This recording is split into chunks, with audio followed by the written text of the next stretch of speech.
I'll do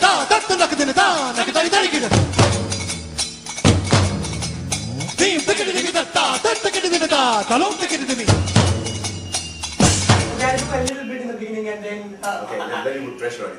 Okay, you've got to get it right in your first take. Oh, yes. Yeah, I'm probably the best in the industry here.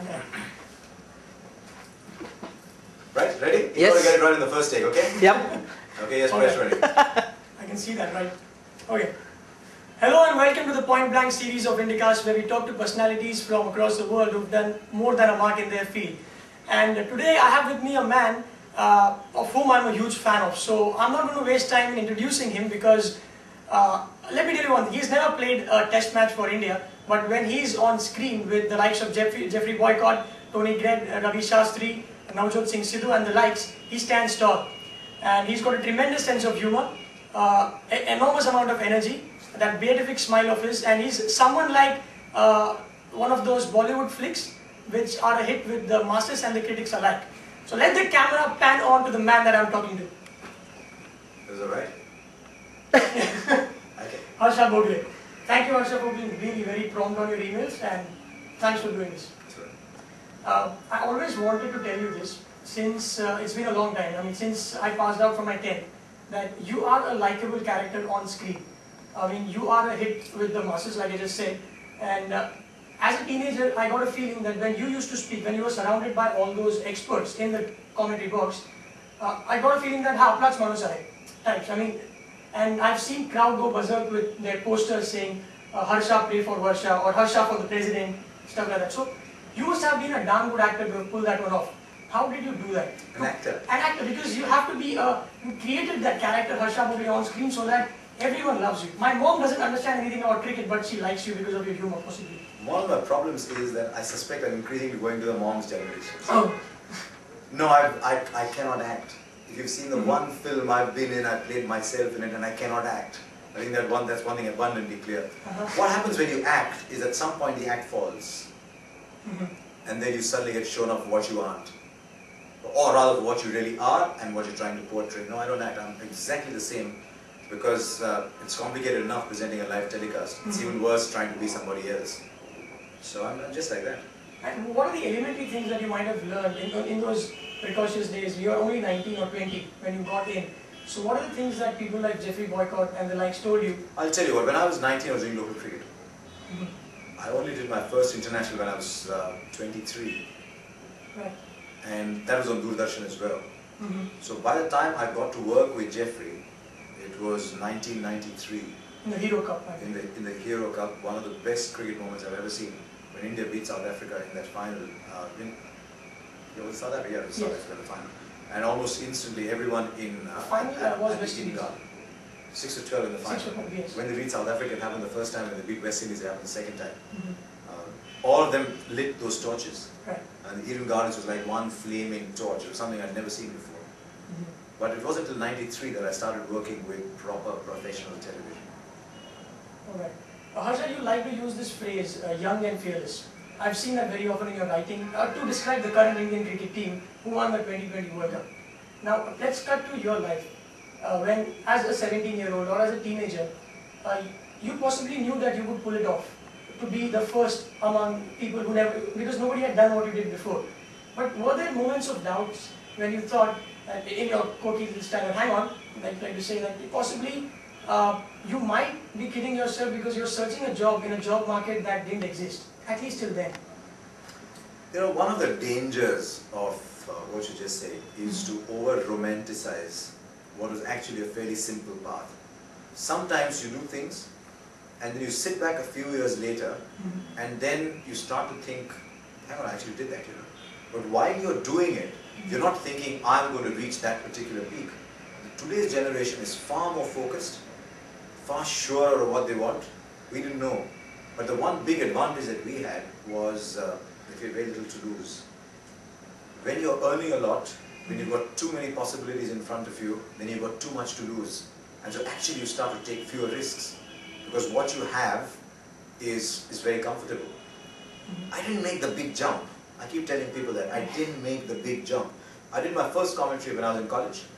I was playing senior division cricket at the time. and I was studying, I was in my fourth year, would it be my third year of engineering, Right. and I got a break as a radio commentator. I was a young kid then. Yes. In fact, I did radio commentary before I played for my university, the All India Inter-University. So I actually did that first and then played in the Rohinton Barrio. Then when I got into Doordarshan, I was doing a job, but on Doordarshan and All India Radio, you did no more than 2 or 3 games a year. So it wasn't that you had to give up something to go there. Okay. And heaven knows how I even got a chance there, because I didn't know then, as I got to know later, that you've got to know the right people to get an opportunity. I didn't know anybody at all. But sometimes things happen. So it wasn't till about 1993, as I said. I took a decision to leave my job in 1990. And a lot of factors contributed to that. One, that my wife was working. One, that our love for money was very low. We could get by on what we had and get a house in Mumbai. Yeah. So it wasn't a huge risk. And I had no goals. I didn't say, all I knew was that one day I wanted people to say, hang on, this guy's the best commentator we've had. But that was a distant dream. It wasn't that I said, at this point I should be here, and at this point I should be here. But I remember when I did the Hero Cup, I got paid 3,500 rupees a day. Okay. And a couple of my friends said, are you mad to work for that little? And I said, are you mad? Because I'd work to pay them 3,500, I'd still do it. And I said, if I'm alright, next time they pay me more. So I don't care what I'm getting, as long as I get the opportunity. And one thing led to another, but I've worked on backside off on tours as well, and freelance, I do a lot of things as well. Right. But the idea that you could get a television contract only came about in 1996. So then when was that moment? There wasn't a moment. When you said that you made it, when you looked at yourself in the mirror, this sounds very melodramatic, but there would have been that first celebration with your family for the dinner, or because you made it. I don't know. Okay. I don't know. I mean, it's not like a movie actor when he gets his first big hit, because it's quantifiable. My movie's become a hit. I've got 3 producers at my door, and they're offering me X plus 5X. Okay. That never happened. I wondered the day TWI offered me a contract, and they said, you know what, we'll give you £1,000 a month. And I said, that's not bad. I can't remember coming home telling her, you know what, they're offering me £1,000 a month, I don't know why. But one thing led to the other. But money was never an objective. When money becomes an objective, then you're not in it for the fun. Right. Now, in the commentary box, there are a couple of things that I've noticed consistently about you. I remember one time when you and Sunny Gavaskar were in the box and Rahul Dravid had come out to bat. And he left the ball alone. And Gavaskar spoke about that leave for at least a minute, and he was so excited about that here's a batsman who knows the art of leaving the ball. The ball even hadn't hit the middle of the bat. And then in the end, you said to him, you looked at him and said, Sunny, you just seem to have had an orgasm of happiness, didn't you? And we all laughed. Did I actually use the word orgasm one day? You did. And did I actually? You did. And Sunny laughed, we laughed as viewers. Now my question to you is, these things can't be scripted, alright, we know that, but how do you prepare yourself to be on screen? No, I don't. But you prepare not the day before a game, not 2 days before a game, but every day of your life. Because you're following cricket all the time. You have to know the scores. If you can see the scoreboard, if say Madhya Pradesh is playing services, you don't go searching for it, but if you see a scorecard somewhere, just look at that scoreboard and say, yeah, Amit Khurasi has scored a few runs here, or Abbas Ali has scored a few runs here. Just the name sticks in mind somewhere. And then when the time comes, you talk to Amit Khurasi, yes, I know Amit Khurasi, I played for Madhya Pradesh, he's that kind of player, an aggressive left-hand batsman. You have to know. It's like someone working in stocks. You've got to know some of the small cap stocks as well. You've got to know some mid cap stocks. Everyone knows the large cap stocks. Right. So you follow cricket every day. So when the time comes, you know what there is to say. So you don't actually prepare the evening before a game. Right. Because if you prepare your sentences, then you sound rehearsed.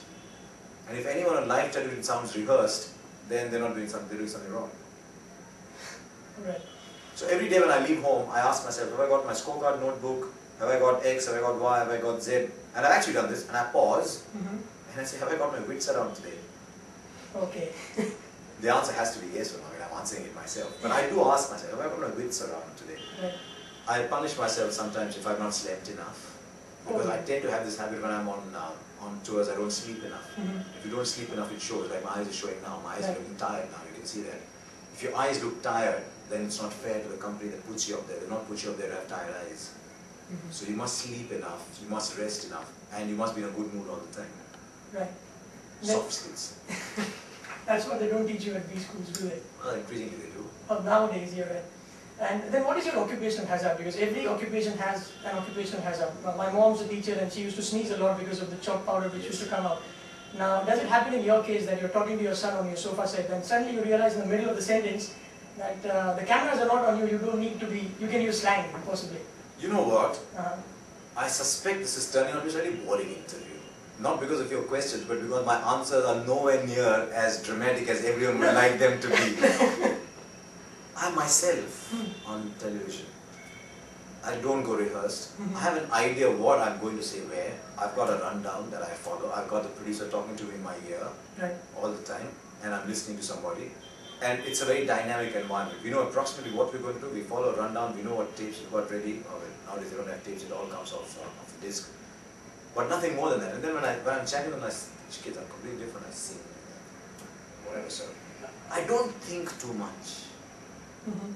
I don't know if that's an exciting enough answer. No, Is there a good thing or a bad thing though? It's a good thing in that you're spontaneous. It's a bad thing in that sometimes you come back at the end of the day and say, you know what, I could have done that better. But it's just that that's the way some people are. So I found every day I sat up before a match and said, listen buddy, do well tomorrow, okay? It's a big game, you must do well tomorrow. And then when you go and think, I have to do well today, okay? Yeah, it's a world feed, everyone's watching, it's a final of the world 2020, I've got to do well today. Then your mind is on the result. And the moment you put your mind on the result, you're letting anxiety come into your system. The result is the greatest source of anxiety in life. But why worry about the result? Whereas if you're just normal, you're chatting, it's like any other day. So if you try to be different on a big day, you actually get your performance down. So it's regarded as any other day. It's another ball coming at you. Who's the most toughest person to handle in the commentary box? People with moods. You've got to take care of people with moods. You don't like people with moods. Because in the end, there's only two people you're answerable to. One is the channel that's employed you. They've employed you and they've given you a handsome contract because they expect you to deliver a certain level of performance. You can't let them down. And you can never let the viewer down. Because the viewer is doing you a favor by switching on. You are not doing the viewer a favor by saying, listen, you must be hallowed because I am in thy presence. He has the option or she has the option of switching channels. You've got the remote. So if they choose to be on your channel, they're doing you a favor. So you have to be answerable to only those two people. And if you get your mood swings and you're in a bad mood, then you're letting these two people down and you can't allow that. So moody people, little worried. But I mean, I'm a huge fan of Boycott and Sidhu when they are talking to you, when they are there. Together they're a handful. Right, so how do you, because... They were a handful, they don't work together anymore. Right. So how do you handle, say, a Navjot Singh Sidhu who sometimes the love of the game gets the better of him and he is too excitable a character? Listen, I've not worked with him for about 3.5 years now, but we're very close friends, we're very, very good friends. But it wasn't easy when the two of them were together. But I often say I felt like Kofi Annan. As in the middle of it all, and as ineffective. But you've got to, in your mind, start balancing it out. If Sidhu's given one long answer, then I'll go to Jeffrey twice. I won't come to him. Because in the end, I've got to get my rundown through as well. I've got to get the commercials out as well. So it's a bit of a balancing act to see that everybody's point of view is suitably represented. So that's the other thing you have to think about as well. You're listening to someone in your ear. You're listening to your colleague in the studio talking. You're thinking about what your next point is going to be. And you're thinking of balancing this out. I mean, it's not as dramatic as it sounds, but you do have to balance it out sometimes. So what you tend to do is, if there's an issue in which you think Jeffrey is going to have a more considered answer, you go to him. If you think Gavaskar is going to give a more considered answer, you go to him first. If you think Ravi is just right, for example, when Ravi just came back from Bangladesh, after he was manager there, things about the Indian team, I'd instinctively go to Ravi first because he'd spent a lot of time with them there. So it works like that. It's dynamic. It's not very scripted.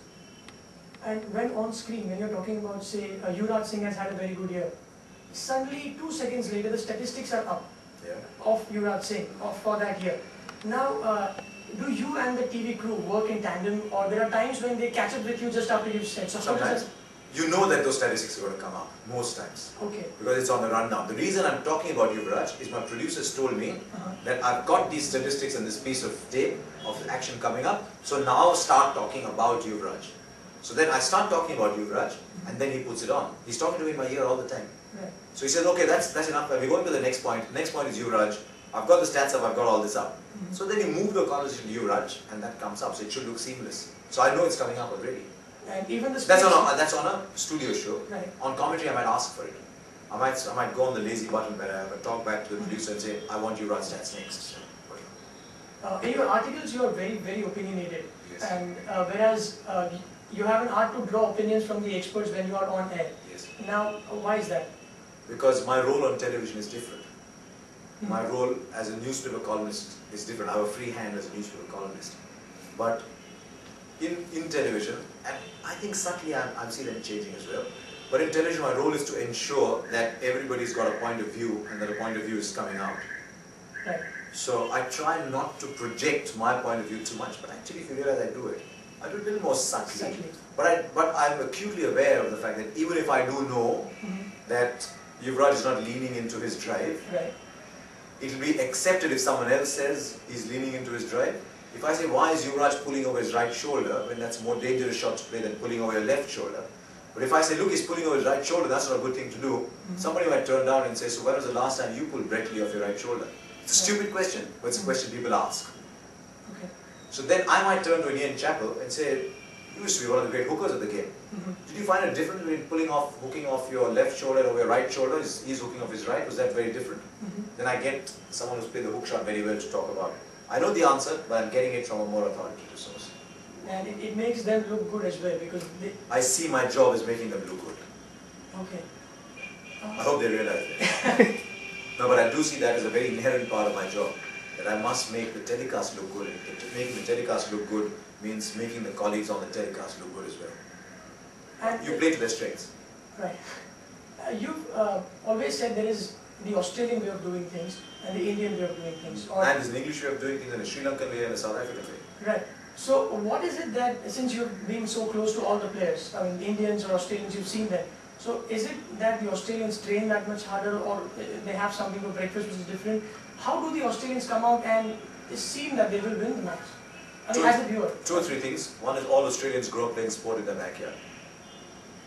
And when their children get into N-1 class, whichever it is that you graduate, it isn't the end of the world. It's a country of 18 million people. It's a country of opportunity. So you can play sport. Playing sport is looked up to in society. So, between someone who's played sport and got a decent score, and someone who's got a score and doesn't play sport, I have a fair idea who would be respected where. But children just grow up playing sports. Vast outdoors country. So they're naturally athletic. They would have played softball, they would have played touch rugby, they would have played something or the other, natural ball skills. I found that I enjoyed fielding in one position. I really seriously, I enjoyed fielding far more than batting or bowling. And I just acquired a natural sense of where the ball was going to go. And I found when I started to play volleyball among friends, I found naturally it came easier to me. Okay. So when you played one sport, another sport becomes, you just get a different instinct for it. That's number one. Number two, Australian sport is far, far, far more scientific than Indian sport. And the Australian Cricket Board is run far, far, far more soundly than the Indian Cricket Board. The Australian Cricket Board is about cricket, the Indian Cricket Board is about finance. Right. So the Indian Cricket Board wins on finance, the Australian Cricket Board wins on cricket. I think we are prouder about winning on finance and they are prouder about winning at cricket. Okay. You win what you want to win. So I think that's why Australia are different. And they come from a very tough competitive situation. If you're playing a club game, the guy is running up to knock your head off. Okay. If you're doing commentary with them, they're coming hard at you all the time.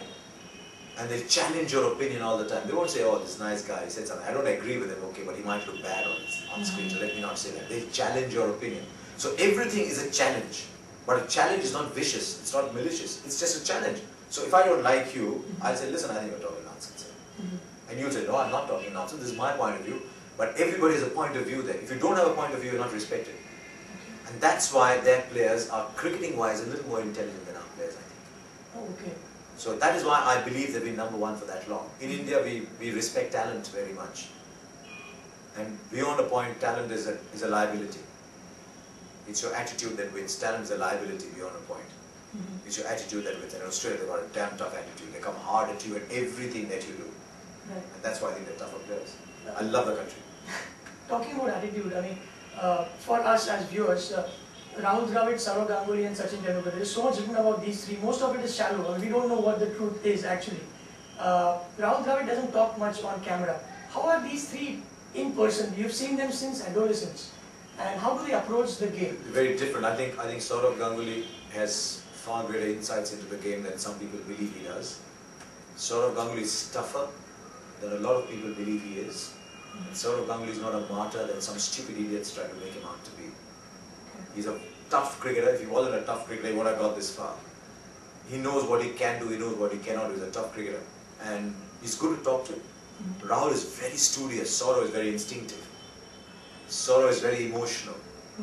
Reacts like that, goes like that. He just follows instinct. He might get out of the dressing room or the pavilion saying, this is what generally my plan is going to be, and he would change that in 3 balls.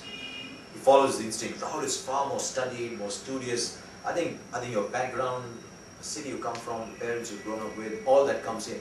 Rahul is very studious. Rahul, you catch Rahul reading a book. Okay. And I have enormous admiration for Rahul Dravid. Enormous admiration. I mean, nobody averages 56, 57 in test cricket over 100 test matches. Very, very few people do that. And Tendulkar's man of few words.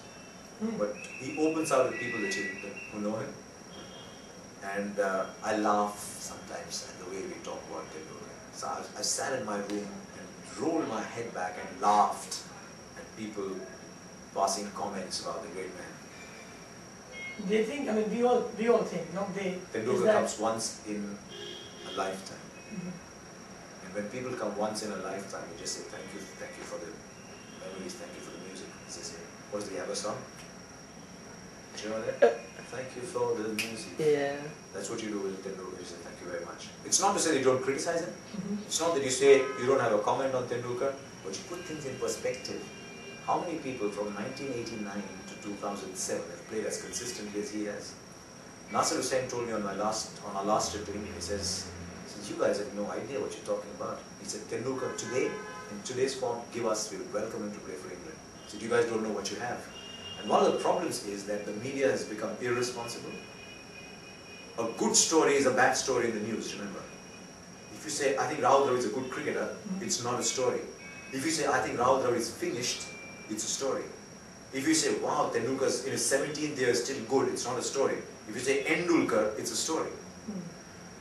And you get all kinds of people in the media, but I think when you look at the likes of Tendulkar and Dravid, you look at them differently. If Dravid has 5 poor games in a row and you're going to drop him, I'm afraid it shows up a lot of shallowness around. He's one of the toughest cricketers I've met. And they all say that Sachin is a genius, like he was born with the talent that he has. And I've seen a couple of your presentations where you think it's otherwise, it's because of his work ethic. No, he's extremely gifted, right. But that's a very small part of his success. Very, very small part of his success. He's worked his backside off, he's got a great attitude, he wants to learn all the time. And I think that's far more important. Of course he's born with tremendous ability, but he's born with a great cricket brain. It's not just the ability to get the bat in the right position. It's knowing which shot to play where. That's not only talent, it's planning. He works hard at his game. But it's not a good story to say Tendulkar is a hard-working cricketer. Yeah, Tendulkar's talented, wow. Tendulkar's hard-working, yeah, like, okay, not a great story. The story is Tendulkar is a hard-working cricketer more than he's a talented cricketer. Tell me one cricketer who's not hard-working who's made it big. Talent, hard work and luck. Talent takes you up 19, 20, 21, 22, 5 tests, 6 tests, 7 tests. If you want to play 20th test, your talent will take you there. You briefly spoke about the money in the game, that when it comes to money, I think India is #1 in contributing as well as raking in the money. But sometimes, for example, when I have to take, say my sister to a Wankhede stadium, the toilet facilities are not as good. So I, as a cricket fan, feel that the money is not spent well. I'm talking to Harsha Bhogle, the cricket fan. What are your views? I don't go to watch cricket matches in India. I feel it's a shame. I think it's a disgrace to our cricket lovers who fund the game when we put them up in such subhuman conditions to watch cricket matches. It's a disgrace. Nobody should be allowed, nobody should be made to watch cricket matches in the conditions that we have. My neighbor went to watch the 2020 game the other day with his son who's 10 years old. If your son is 9, 10 years old, you take them to watch cricket matches, you know. Because that is where the seed is sown. That is where they really want. He was crying all the time because he was squashed on all sides. There's always more people in the stands than stands can accommodate. It is an absolute disgrace the way we treat our spectators. The reason is that we don't care for them. If you had to care for them, you would do it. If you don't care, it's a disgrace. Absolute disgrace. Money in itself is not a disgrace, but an obsession with money is a disgrace. Right. Well then, it takes us to that debate whether, because Steve-O had an article about this in the papers when the side screen is being changed, or when the ball is being changed very briefly, or a player is injured, an advertisement is just squeezed in. So sometimes as cricket fans, we are a disgruntled lot, but you are from the other... Watching the telecast. Yeah, but watching the telecast, right. Do you think it's too much? It is, but advertising is, but television companies are not in the business of philanthropy. True. Television companies run a business like everybody else, and the value of the rights has gone up enormously. So there is enormous pressure on sales to deliver, like in every company. There's enormous pressure on sales to deliver. And when there are, I keep saying this, when there are 4 companies in the fray, 2 dynamics take place, 2 sets of dynamics occur. One is what takes the rights price up, and one is what brings the advertising rates down. Because if there are 3 people all offering cricket, someone says, okay, I've got a slightly lower price to offer you. So that can happen. So then how do you recover your investment? So you have to flood people with advertising. It's a pity. I don't think Indian viewers deserve to see telecasts like that, but there's a reason for that. And I think everybody's got to sit together like they would in most countries where the viewer counts and say, right, we'll pay the rights of this money on the condition that you do not do more than so much advertising. But all that makes one fundamental assumption, which is that the viewer counts. Good companies make the viewer count. And I think ESPN Star does to a very large extent. It does make the viewer count. But when you have to make profits, at some point you've got to recover your investment. So where the company that's issuing the rights is not thinking about how much advertising can go in there, they're saying how can we maximize our value? I mean, they're running a business as well. So everybody's in the business of maximizing revenues and maximizing profits. So something's got to give somewhere. So that's a trade-off that you have to live And with. that's why 50 over cricket will never die. Sorry? That's why 50 over cricket will never die. Oh, you think so? There's not enough advertising time on 20 over cricket. On 20 over cricket. So 50 over cricket is the financial power of world cricket, 50 over cricket. But then, when the contract is being handed out, you just mentioned about the viewer experience. Is that taken into consideration at all, or it's just the dollar amount or the rupee amount that is seen? Because Well, I don't know exactly. I've not been on the negotiating side of it all, but I do know for a fact that when Channel 4 won the rights in England, they were told that there can only be a certain amount of intrusive advertising on it. Oh. But not every economy works that way. But I don't know exactly whether such things are put in place. But I can understand why they are put in place, because you've got to maximize revenue. Alright. I'm taking you back to cricket again. You are a great fan of Courtney Walsh. I come across that. I mean, he's not in my top 5, but everyone would admire someone who plays that game. I mean, he had around 170 odd wickets when he was 30. And when he retired, 37, he ended up with 519 wickets. Now, what is it that he does differently, someone like him, as compared to very gifted bowlers like, say, Zaheer Khan or Rafi Singh, from your interactions or observations with such guys? I think he just buried his ego and played for his side. He just ran in and bowled and bowled and bowled and bowled and bowled. When you bowl that much, you will get wickets. But to be able to bowl that much, you bury your ego and say, I will just run in. When he was part of 4 bowlers, his job was to run into the wind. And because he ran into the wind, the others could bowl with the wind behind them. So there's somebody upstairs who's getting the equations right, you know. He says, I made you bowl into the wind for 6 years, okay, I'll give you the reward some other time. Yeah. But no ego, just keep on bowling and bowling and bowling, keep him out shut and just bowl. Did you hear any great comments from Courtney Walsh saying, I don't like this and I don't like that, and this is wrong and this is right, and give me more contracts? No. True performers don't talk. Don't need to talk because everyone sees what they're doing. So in India, for example, John Wright has written in his book Indian Summers, he says that in India cricket is so big that if you are successful, they'll name a street after you, but if you are not, then they'll chase you down the same street. So when India more often than not loses in one-day internationals, so is it that fear of failure back home that people might not treat their... I don't know, at a subliminal level maybe there is. But what I liked most about the T20 win was Dhoni's family saying, we will not allow you to come and celebrate with us. You can't have people throwing stones in your house one day and coming and celebrating with you the next. It's not done. And I know you'll find a lot of people saying they're public figures, so you must take a rough with a spoon. That's a load of nonsense. Nobody has a right to come and throw stones at you because you lost a cricket match. You didn't leak military secrets from your country. You didn't go and kill your countrymen. You played a cricket match that you lost. That is it. And I think somewhere we need to put cricket in perspective in India. We talk about playing for India being a matter of life and death. I've yet to hear a stupider statement than that. It's not about life and death. You're making fun of people whose job is life and death. Are you telling a Jawan in Siachen that Yuvraj Singh is playing for life and death? I mean, it's a joke. Our lives can never be compared to theirs. There's this guy in Siachen, there's this guy on the western border. He is really looking at death in the face. And we need to look at his life and say, all we are doing is playing a cricket match.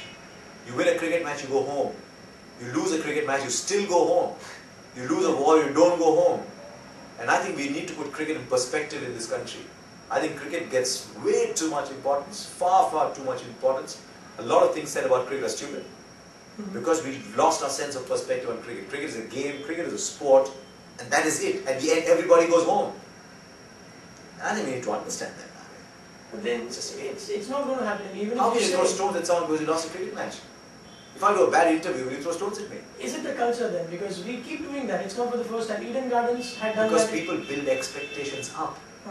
People say, Dhoni is better than Gilchrist because by a little glitch, for a few days, Dhoni was the world's #1 ranked ODI batsman. So is Dhoni better than Gilchrist? So you're telling all these guys in Jharkhand, you know what, your neighbor is the world's greatest batsman.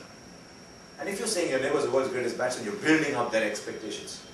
And then when he doesn't perform, you say, kya hai, ye kuch nahi kar raha hai. But still doesn't give you the right to throw stones at people's houses.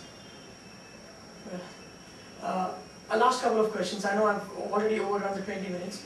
I'm sure you might have got SMSs about this. I don't know whether you would want to answer this. There is someone who's doing something similar for some other channel, and like they say, imitation is something related to flattery, and he is unabashedly imitating you or aping you possibly or wanting to be you. I hope you're getting what I'm saying. And what is your take on that? He worked on ESPN for a long time. He worked on newsroom, so he's seen a lot of me over the years. Okay. He's a young kid who's trying very hard to make it big. And you have to applaud the efforts of everyone who's trying to make it big. And he's working very hard at making it big. But it never helps to be like somebody else. And in course of time, we must evolve our own styles. But he's very young in the profession. And you have to give him time to make mistakes. We must be patient. If you think you've seen talent, then you must give talent the time to make mistakes. And he will grow. I hope he grows. Because we need more people to grow. But if you try to imitate somebody, you're making it difficult for yourself. Right. Because you must have your own style. Whatever is natural to you. If you're trying to imitate somebody, the mask drops at some point. And then that looks bad. But we've all started off. If you see some of my early works, my style was different, my accent was different, my choice of words were different. With confidence comes certain maturity. With that maturity comes the ability to pause, to breathe, to use the right expression. So give people time. But all I tell him, and he's called me quite a few times. His name is RK. He's called me quite a few times. And all I'll tell him is, be your own person. Okay. Don't try and be somebody else. Because the moment you try to be somebody else, then people are saying, comparing you to somebody else. And when you're starting off in life, you'll come second. You might come first as you go along. When you're starting out in life, you'll come second. But that's alright. It's inevitable. Your point, it's inevitable. I mean, I wanted to be like Anand Setalvad. Oh, okay. So that I've been around for a while now. If somebody wants to be like me, I feel good because. Yes. But it's not going to help them. But they will realize that in the course of time themselves. Like you said, over time you started changing your style, your accent, etc. Accent as in the way you delivered on screen. Through confidence, yeah. Right. So then in sales you have targets. In ad agencies you need to satisfy your clients. Now in your case, how do you measure yourself, say on October 27, 2007? How has Harsha Bhogle grown as compared to October 27, 2006? I don't know. I don't know, I look back, sometimes I watch. I don't watch my own work as much as I should. Okay. I should, but I don't. I don't know why. Maybe I'm just lazy. But sometimes I watch my own work, and to be honest, I don't like it very much. I look at myself on screen and I say, there must be something that people have seen about me that I haven't. Because I don't enjoy it very much. Maybe it's, I don't know how many people like to see themselves. There's a certain vanity associated with seeing yourself. I like myself more in commentary than on the highlights packages that I get to see. I can't see myself on live television. Yes. But I think it's because we are so programmed to seeing handsome people on screen. You're being arrogant. No. Television is not about being handsome. Television is about being handsome. A lot of us wouldn't have been in this profession at all. But I like myself on commentary far better than I like myself hosting highlights. Sometimes I look at this and say, yeah, that's all right, you know. But I think it's a call that's best made by somebody else. But I don't want to tell people, listen, I'm hopeless, so don't look at me anymore. But it's a call that's got to be made by somebody else. But yeah, I mean, I've been listening to some of the commentary I did in 1996. It's very different from what I did now. Also, several times, probably the reason I don't like myself in the highlights is that they're done very late at night when everyone wants to go home. Okay. And they're still trying to be up and cheerful, but they're actually quite tired. No, I like a lot of what I do, and I don't like some parts of what I do. Who do you think will, in the current lot of cricketers, that you would want to be a part with? Who would make a good commentator in the current lot, do you think? I think Saurav Ganguly will, if he's interested in learning television. A lot of cricketers just come into the box and think that because they play cricket, now everything else is a piece of cake. It isn't. The cricketers who become good commentators are the people who spend time trying to understand television. I think Saurav Ganguly wants to understand television because he's in a very advantageous position and he's the kind of person who speaks his mind. Right. I think Saurav will do alright. If Rahul loosens up a little bit, Rahul will be very, very good. And I have no doubt that Rahul will make the effort because everything that Rahul's done in life is made the effort to be good. But I don't know whether he'd want to do it that way. Rahul has got a lot of interests that I'm sure he'd like to pursue as well. So I don't know whether he'd want to do it straight away. But Rahul will be alright. I made the prediction about Ravi Shastri and Sanjay Manjrekar in 1992. What you did? I said the next two commentators out of India will be Ravi and Sanjay. And what a pity that we haven't really grown that list very much. I mean, it's a pity for the viewer, it's damn good for me. No, you would still reign because whoever comes in. I'm not sure. When Rajesh Khanna was at his peak, do you think he'd reign forever? Amitabh Bachchan. We're looking at, Bachchan has had dips. We're not Bachchans. If Bachchan can have a dip, all of us will have a dip. The trick is to enjoy it while it lasts and not feel possessive about it. I do. I mean, I'm saying what it should be. I'm very possessive and I'll feel terrible when someone else becomes better than me, as someone inevitably will. Of course somebody will get better than me one day. But I feel bad about that. But in the end, you've got to understand that you must enjoy it while it lasts. You can't hold on to it all your life. Okay. Maybe somebody will. All I'll tell you is if somebody wants to get better than me, he'll have to work his backside off. Yes. And I'll ensure that it'll become as difficult for him as possible. But I have absolutely no doubt. Because you see, the newer generation coming in is already sophisticated. They've watched a lot of cricket, they know what is right about a broadcast, what is wrong about a broadcast, what is good about the anchor, what is not good about an anchor. They're sophisticated viewers and therefore they're experienced viewers. What took us 5 years to learn is learnt in about 2 months now. We only could learn by making mistakes. There's no one to look up to, there's no one to emulate. Today there are people to look up to, people to emulate, so you grow faster. So today's kids are growing faster. But there are many qualities that you need to become very good. And right on top of that pile is humility.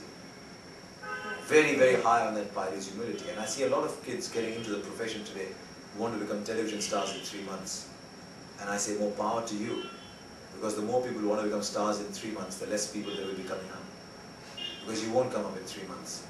Are you willing to learn for 2 years? But that is the single greatest quality that you must possess as a live television anchor. To understand that you are not the star. Because you cannot be no one person a star on television. I tell you who the real stars on television are. The real stars on television are the people who do the communication, the engineers who lay the cables, who ensure that the telecast goes on air. They are the real stars, not us. You can put the icing on a cake, but someone's got to make the cake, right? Right. The real stars are the people you don't see. But if you're going to stand in front of the television and you say, you know what, I'm looking down this lens, I've locked my eyes down the lens, I'm the biggest star that's been on television, then you're very close to sleeping. And then you want to enjoy yourself. It's Just enjoy yourself. It's all about that then. Of course it is. We're very privileged to be doing what we're doing. I mean, we couldn't be luckier than the life we have.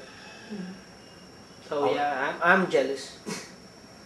The only person I'm jealous of is Shah Rukh and Anil Kapoor, because they got to work with Madhuri Dixit.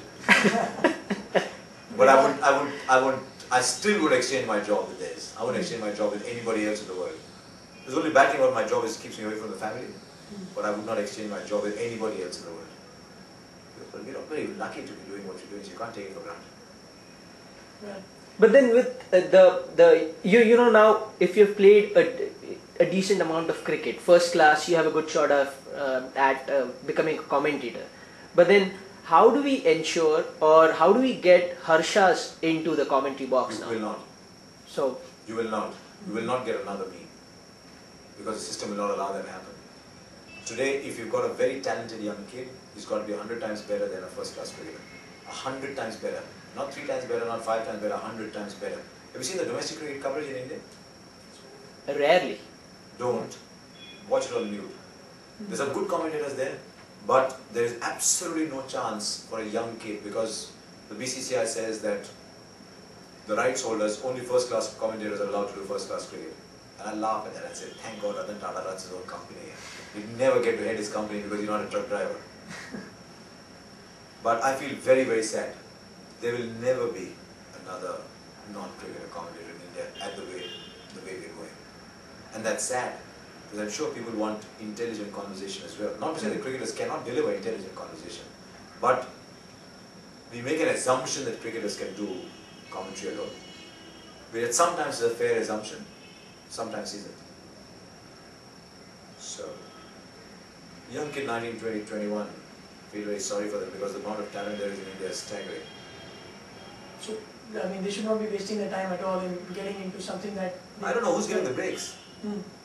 The biggest thing that will happen to Indian broadcasting is if live radio commentary is taken away from All India Radio.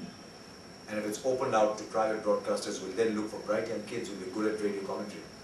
And that is where the big breaks will come. Because, I know I used the word disgrace before, All India Radio commentary is a disgrace. Yes. It's a disgrace to India. Today, modern India, proud, achieving, responsible, respected India cannot put that broadcast out. But don't you think those guys already know that? I mean, Of course they know it. so why don't they do anything Because about they it? work on the assumption that they want to be good. It's a very fundamental assumption that we all make about most things, because you guys have grown up with the private sector. You've not grown up with a controlled economy where profit was a bad word and where excellence was not desired.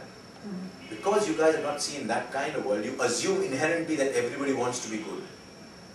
But not everyone wants to be good, because it's too difficult sometimes. So, they're not interested in that. How many monopoly organizations have you worked with? Have you seen? The greatest evil that you can do in a consumer society is create monopolies. And every time you monopolize, excellence suffers. BCCI is an example that we can think of right away. I mean, They don't get this wrong. BCCI has quite a few things that are right. Quite a few things that are right. Look, Indian cricket won't have become so rich if BCCI had done everything wrong. But they could be much better. My own thesis is that Indian cricket should be number 1 and number 2 in the world. Given the resources we have available, Indian cricket should necessarily be number 1 and number 2 in the world. And if we are not, we're doing something wrong. We aren't doing anything about it. We're doing a few things right. We've got the money in the game, we've got the resources in the game. We've got a pretty decent junior cricket system in India. Selections are not always great, but it's still got a pretty decent junior selection system in India. It's improving. Let's be very honest. Cricket is improving in this country. There's no doubt at all. Cricket's improving in this country. Even the Wankhede Stadium is being pulled down. We're going to get a lovely new stadium in Mumbai. Oh, cool. Which is great news. It's great news. You might be able to go and watch a game at the Wankhede Stadium. But I don't think we're growing quickly enough. Easy to throw bricks at BCCI, but they're doing a few things right, not everything. Right. Okay. Thank you. Well, thanks a lot, Harsha. Thanks a lot.